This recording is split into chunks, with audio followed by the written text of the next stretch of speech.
It's a very special episode of CNB that you're joining me on, and I thank you for it. I'm Siddharth Vinayak Patankar. This is CNB on the NDTV network, and we are coming to you this week from inside the Triumph India Motorcycles assembly unit at Maranello outside of New Delhi. So you get a glimpse of yet another plant from us here on CNB, and while we talk you through that, the reason I call this episode special is not just because we brought you in here, it's also because we've got a very special car on the show this week. It's the car that the whole world press has been waiting for, and we've been one of the few people who've got a chance to actually access it. It's always like that with a Ferrari. This is the 488 GTB, the car that replaces the 458 Italia. I was in Maranello to drive the car and got the chance to push it on the track and also get it out on the road.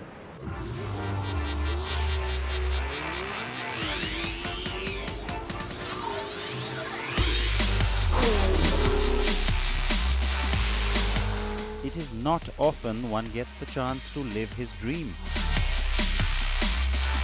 And when it happens more than once, it gets extra special. That is how I still feel every time I go back to Maranello to test a new car coming out of Scuderia Ferrari.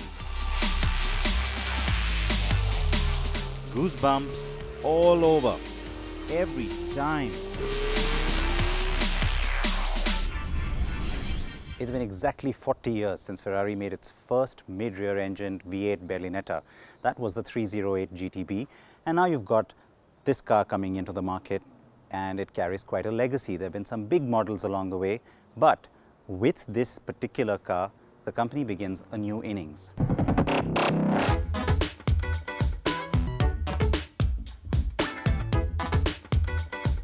Why? The 488 GTB is the first of its illustrious family to get a turbocharged engine.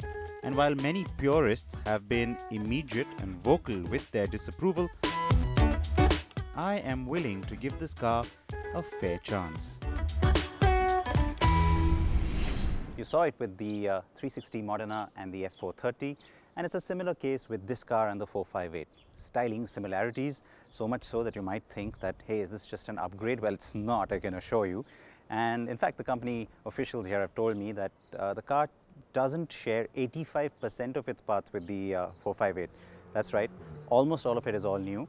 The only obvious carryovers are, or the big ones that you notice anyway, are things like the roof, which is exactly the same as the old car.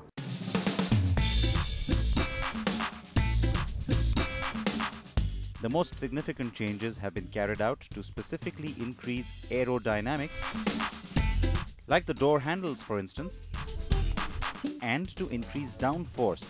I'll have more details on that for you in a bit.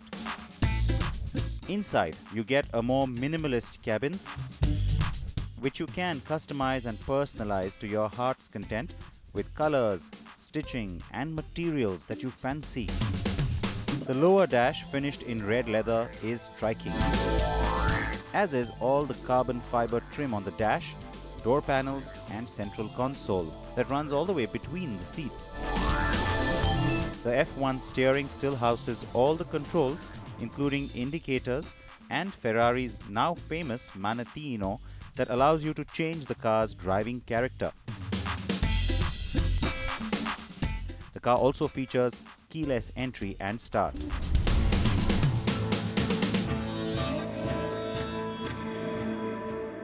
F154, that's the new family of turbocharged engines that come to you from Ferrari. The first time you saw this family braking cover was with the California T, and of course Maserati will also use the same engine, but the most powerful iteration, 670 horses, that's the one that goes into this car.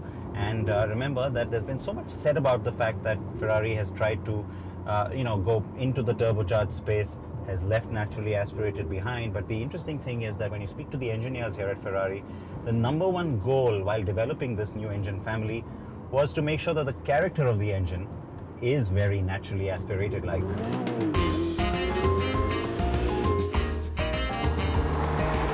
This is Ferrari's most high-performance engine ever. The 3.9-litre unit churns out 670 horses. That's 172 brake horsepower per litre of displacement, which is a new record for any Ferrari road car ever. The car has a mind-numbing 760 Nm of torque. By the way, peak torque only arrives in the 7th gear. It is artificially reduced at lower revs, and it's only in that gear at 3000 RPM that you hit peak torque. So otherwise, this car could potentially be even faster if you were allowed to access that torque lower down. But the Ferrari engineers told me it then wouldn't sound as nice as it does. Now, when you're aiming for sharp dynamic response from the engine, you've got to make sure that your brakes are on par as well, and so which is why the car actually gets the brakes that were first designed for the Ferrari. So the braking capability is a lot better, and your braking distance therefore is a lot better as well than the 458. The other thing that's changed quite dramatically is the 7-speed dual clutch transmission. Now, it's not just the fact that the gearing is a lot taller in this car.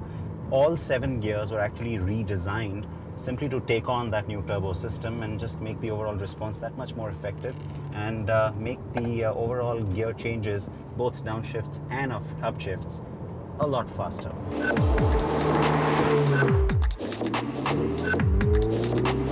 The car can go 0 to 100 kilometers per hour in 3 seconds and goes 0 to 200 in just 8.3.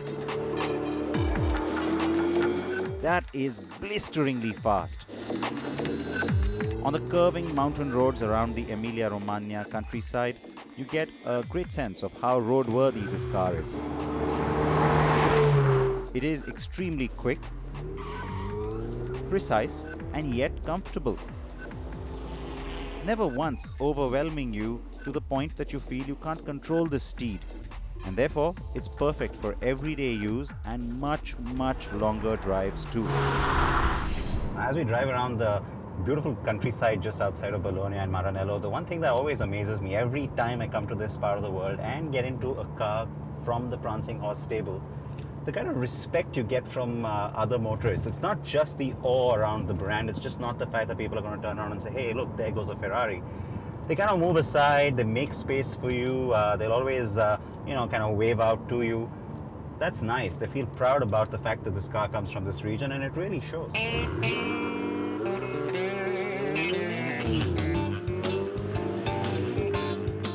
After I was done driving for over half a day on the road, it was time to head back to Maranello and get onto the famed Fiorano track, Ferrari's own test track for its Formula 1 and road cars.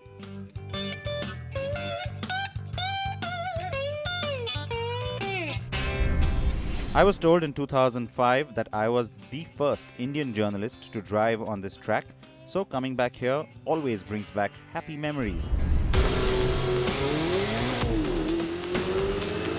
The 488 was born for this mission and takes to Fiorano's curves with aplomb.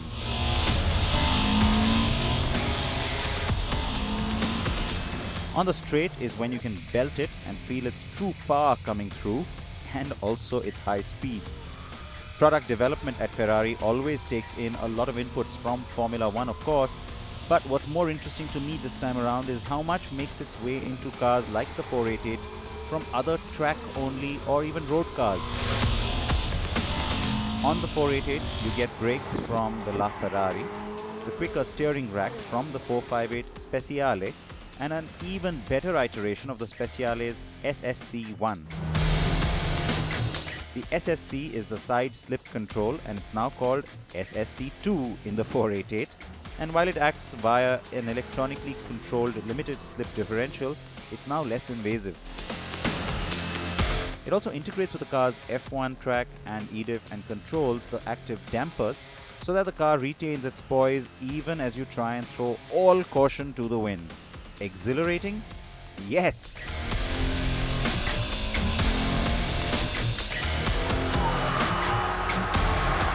Fiorano is a shade under 3 kilometers in length and is ideal to test the latest from Scuderia Ferrari, since it has its fair share of curves and bends.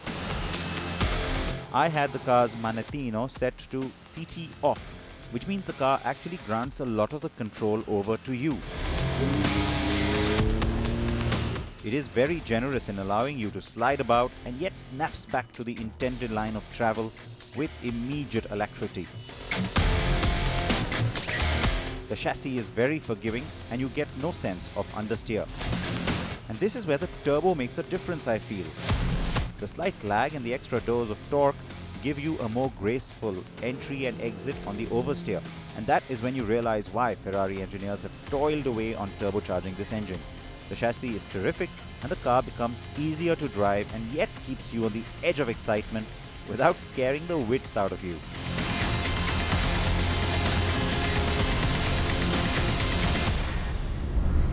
One key difference between this and the 458 Italia is downforce. It's 50% increased downforce on this car as compared to that one, and that comes courtesy some specific features and new ideas that have been brought in by the engineering team. Now you've got an F1 inspired double spoiler up front, as well as the aero pillar. What it does is just kind of makes the car, it sucks in the air and almost sucks the car down to the road, and you instantly feel it when you're driving too.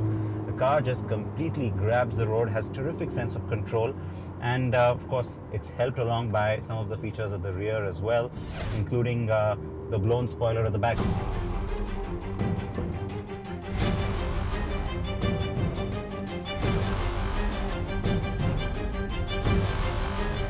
Not that I wanted to stop doing this, but reluctantly had to.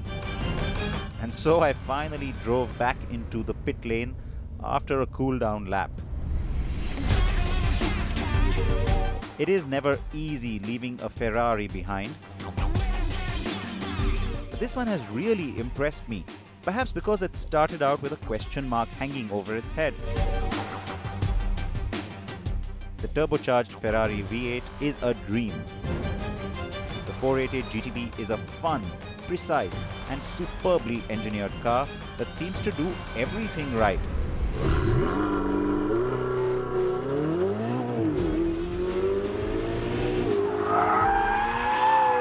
And it sounds great too. Now if only it could follow me home. It will launch in India in a few months, and never mind the prices, right?